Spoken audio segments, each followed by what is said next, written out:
जितना भी लहू था तन में बहा दिया वतन के वास्ते, एक भी कतरा न रहने दिया तन के वास्ते। आती तो है मौत सभी की और मरते तो है सब लोग, मगर मौत है वही जो आए वतन के वास्ते। कि जिस देश में अगर तुम पैदा हुए और उस देश के अगर तुम भक्त नहीं, तो ना माँ का तूने दूध पिया और बाप का तुझ में रक्त नहीं। बहुत खुशनसीब होते हैं वही बात है कि आओ झुककर करे सलाम उन्हें जिनका ये मुकाम आता है। बड़े खुशनसीब होते हैं वो लोग जिनका लहू वतन के काम आता है। Hi friend, my name is लुच्चा। आज हम इस वीडियो में ऐसे शख्स के बारे में बात करने जा रहे हैं जिनको इंडिया का हर शख्स जानता है, जिनका नाम है सुफो जी। इन्हें इनकलाब का चेला भी कह सकते हैं। यह पहले इंडियन आर्मी के बेस्ट कमांडो ट्रेनर भी रह चुके हैं। तो आइए फ्रेंड, इस वीडियो में उनको देशभक्ति भावना को हम देखेंगे। आप 2 दिन के देशभक्त फिर से पैदा होंगे, 2 दिन की इंकलाब जिंदाबाद भारत माता की जय चिल्लाएंगे, अपने फेसबुक का स्टेटस चेंज करेंगे, तिरंगा लगाएंगे, व्हाट्सएप की डीपी चेंज करेंगे, इंस्टाग्राम पर फोटो शेयर करेंगे, फिर दारू पी के तिरंगे को जमीन पर फेंक देंगे। हमारा काम तब शुरू होता है, फिर से दूसरे दिन निकलेंगे, फिर उन तिरंगों को उठाएंगे, अपनी छाती से लगाएंगे और फिर उन्हें अपने पूजा की जगह पर रखेंगे। वो है मेरे लिए ये। जब कोई पूछे मेरे बारे में तो मेरी ये पहचान लिख देना, उठाना मेरा कमांडो डैगर और छाती पे हिंदुस्तान लिख देना। कोई पूछे पागल था वो कौन, तो भगत सिंह और क्रांतिकारियों का चेला और इंकलाब का गुलाम लिख देना। और बचा हो जो जिस्म में लहू मेरे, निकालना उसे फेंकना जमीन पे और माँ तुझे सलाम लिख देना। यही परिचय था। हम घर से निकले तो हमने देखा एक किनारा, बहुत लोगों से पूछा कि क्या हुआ, किसी को चाहिए क्या सहारा। लोगों ने कहा नहीं, वहां देखो कोई मर गया बेचारा, वो तंगी से था मारा, वर्दी पहनी थी मतलब वो था फौजी हमारा, सत्ता का था मारा।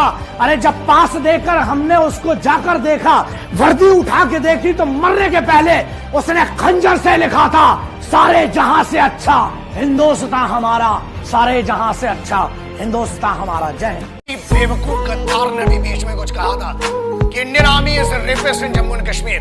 अरे बेवकूफ, फौज रेप करती है ना तो हथियारों से करती है और होल होके तुम्हारा रेप निकलेगा। याद रखना, ये तो कॉन्स्टिट्यूशन है कि हमें फौज की आज भी एथिक्स और इज्जत है कि फौज आज भी कुत्तों को नहीं मारती, इसलिए बचे हुए हो। और याद रखना, किसी के भी खिलाफ कह लेना, मगर हिंदुस्तानी फौज, Indian army, navy and air force के बारे में बोलने के पहले 1 करोड़ बार सोचना, क्योंकि याद रखना, अगर फौज रेप पे आ गई ना तो तुम्हारी रूह का रेप होगा। मैं इसके नाज उठाता हूं तो ये ऐसा नहीं करती, ये मिट्टी मेरे हाथों को मैला नहीं करती। शहीदों क्रांतिकारियों की जमी है जिसे हम हिंदुस्तान कहते हैं। माँ अगर बंजर भी हो जाए तो बुज़दिल पैदा नहीं करती। जितना भी लहू था तन में बहा दिया वतन के वास्ते, एक भी कतरा न रहने दिया तन के वास्ते। आती तो है मौत सभी की और मरते तो हैं सब लोग, मगर मौत है वही जो आए वतन के वास्ते, जो आए वतन के वास्ते। जय हिंद। आज फिर गद्दारों की चलेगी, आज फिर गद्दारों को बुरा लगेगा।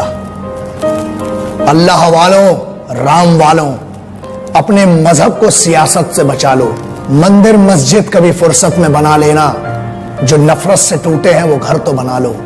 और एक ही रहने दो शहीदों का तिरंगा झंडा, रोज नए झंडे में डंडा फंसाने वाला। न हिंदुओं से न मुसलमानों से इस मुल्क को तकलीफ है गद्दार और बेईमानों से, जिन्हें हम हार समझ बैठे थे गला अपना सजाने को, वही अब नाग बन बैठे हम ही को काट खाने को। गुड मॉर्निंग, गुड आफ्टरनून से कोई प्रॉब्लम नहीं है, लेकिन अगर एक बच्चा प्रणाम बोलता है, पैर पड़ता है, तो उसको चापलूस क्यों समझा जाता है? एक बच्चा अगर जय हिंद बोलता है अपने स्कूल के सिस्टम में या टीचर से, तो टीचर उसको मना क्यों करते हैं? वो ये क्यों बोलते हैं कि no, it is not a part of education. अबे जय हिंद से बड़ा हो गया तुम्हारा गुड मॉर्निंग, गुड आफ्टरनून। ये क्यों अंग्रेजियत की तरफ ले जाया जा रहा है? I would not have a problem and I would have spoken and I would have done the entire topic in English. But the thing is that I must have the pride in my mother tongue or my language or my national language. But वही बात है ना, दरिया अब तेरी खैर नहीं, बूंदों ने बगावत कर ली है। नादान न समझ बुज़दिल इनको, लहरों ने बगावत कर ली है।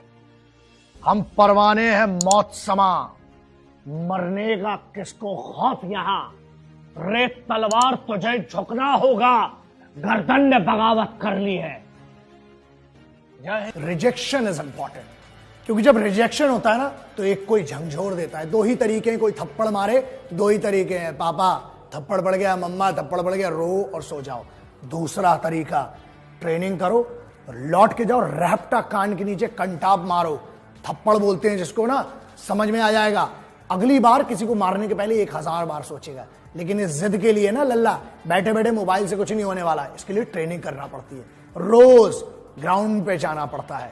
आप जिस भी फील्ड में हैं, जिद करना बहुत जरूरी है। हर उस आदमी का एक रास्ता होता है जिसे अपनी जिंदगी में कुछ अलग करना है, वो भीड़ का हिस्सा नहीं होता।